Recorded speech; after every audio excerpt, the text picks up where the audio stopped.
Hey there, money-savvy viewers. Are you ready to cash in on some hot financial news? Of course you are. In this video, we're diving deep into the world of IBonds, and trust me, you do not want to miss what we've got in store. But before we dive into that, make sure you hit the like button, make sure you subscribe, and make sure that you hit that little bell so you're reminded of all the future great videos we've got coming out, because today's insights could be a game changer for your financial portfolio.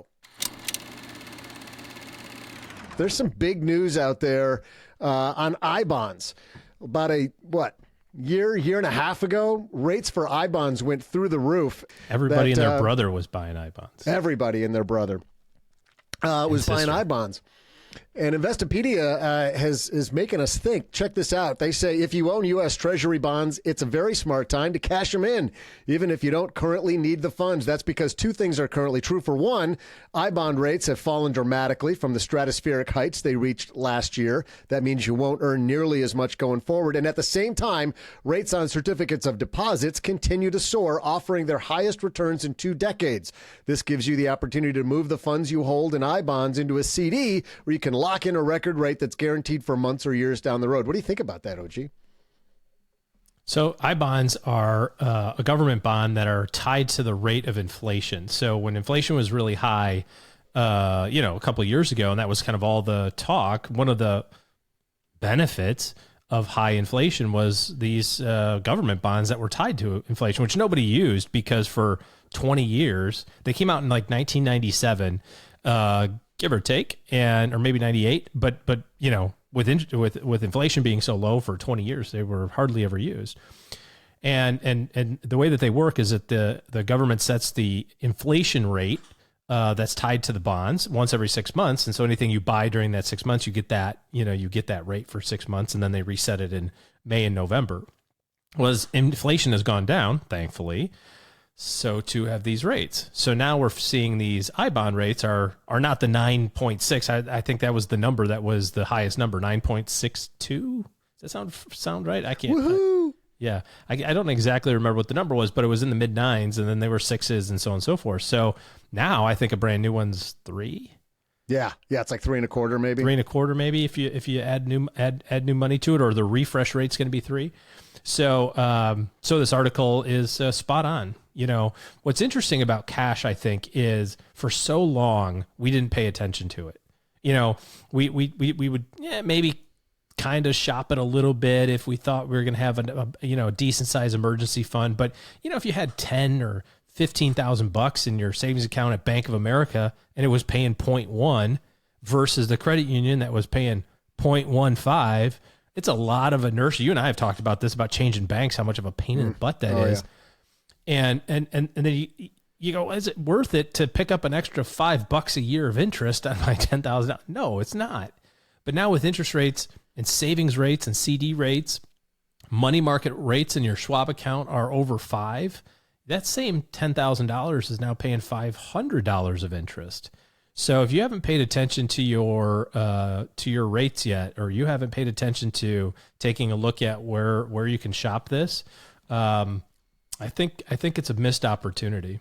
A couple of questions for you. You mentioned refresh rate. Tell everybody what that is. I mean, I know, of course, I can tell them, but they want to hear your voice. It is very sultry. Basically, just in May and in November is when the new rates take effect. So they publish them. I don't remember how far in advance, but it's some amount of time in advance, 4 or 6 weeks, and say starting in November, this is the rate that you're going to get on your bonds. One thing to note with iBonds now, anything that you purchased in 2021 has a base rate of 0.4. So you're at least getting that regardless. The iBonds that you purchased before 2021 didn't even have a base rate. So you could quite literally earn 0 on your bonds for forever. I mean, if inflation was really low. So there's at least that you're going to get. But the way to check this, by the way, it's super simple. The Treasury website used to be very, very bad. Now it's like pretty bad. Just slightly bad. Yeah. It's like, it used to be like a 2 on a scale of 1 to 10, and now it's a 3.7. So if you have iBonds or you purchased them, or any kind of bonds for that matter, savings bonds, whatever, it's a really great idea to log them on the website, because they will show you when they stop paying interest, what the rate is, all that sort of stuff. There's this is not just true for IBonds, but it's no joke. We talk to people at least 5 times a year that say, oh, I've got some savings bonds. What do you think I should do with them? Well, when did you get them? Oh, I've been putting them in my, I hadn't taken out of my paycheck for at $50 increments since I started working in 81. It's like, well, savings bonds stop paying interest after 30 years. So you've got this pile of money that you accumulated from 81 to 2011 that for the last 12 years is sitting there not gaining any interest whatsoever if it's been over 30 years. So it's a good place to put it anyway. Log into your Treasury website, treasurydirect.gov, right? You log in and it sends you, all your security stuff. And then when you click on your IBonds, you just keep clicking into it until you see the rate. And it will tell you, here's the rate on your bonds. If your number is 3, 4, ax them. Time to 86 them. Is that what the kids say? 86 them. Yep. Time to 86 them and get that money moved over to a high yield savings account, money market fund, CD, maybe even if that's your jam. Do you prefer any of those 3 over the others? Yeah, that's a good question. I would have to see a pretty profound CD rate above what money market rates are to motivate me to lock it up. Like I mentioned right at the beginning, I know Schwab, we use Schwab as our custodian for our clients. Schwab money market right now is 5.3, maybe something like that. 5.4. It's variable. It changes, but not, dramatically every day. So it's a closing in on 5.5. If I'm going to put money in a CD for a year, it better be better than 5.5. Otherwise I could say, well, I'll just get 5.5 right now. Now recognize that money market rate could change and could go down over the next year, in which case you would have been able to lock in that rate. So, but high yield savings accounts are in the 4s, high 3s, low 4s, money markets are in the 5, CDs are in the 5. It really boils down to what tier of your cash reserve is this. If it's your first month or 2 worth of emergency fund, absolutely not a CD, because you need to have 1 or 2 months worth of liquidity. Months 3, 4, 5-ish, I think you want that to be in a local savings account or a high yield savings account, that you can find, or money market fund. Months 6 and beyond, if you're working on that 6-month reserve to 12-month reserve, I think it's safe to use a CD if that's if you're pretty confident in your cash flow and you don't need to access that money. And last question before we move on from this.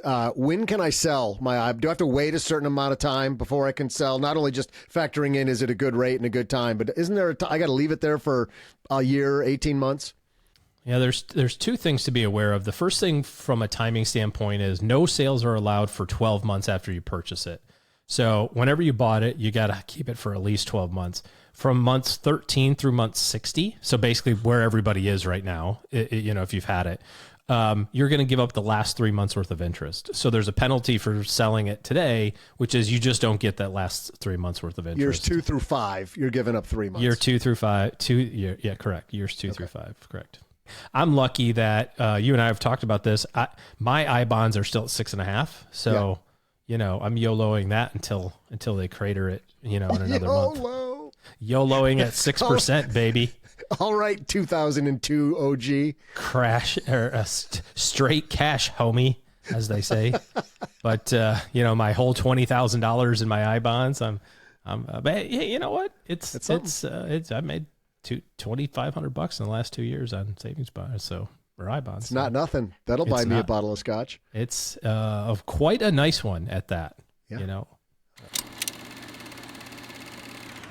Thanks for joining us and keeping us along on your financial journey. As we wrap up, let's not forget it's crucial to stay aware and adapt your investment strategy to the changing financial landscape. In this case, what's going on with IBonds. Until next time, everybody, keep stacking those Benjamins. And remember, in the world of finance, knowledge is your most powerful asset. If you've got thoughts, make sure you share them down below. And head on over to our Facebook group called The Basement, where we've got some great conversations going on, and you'll add to those mental assets. Have a great day, everybody, and we're going to see you on the Stacking Benjamins podcast.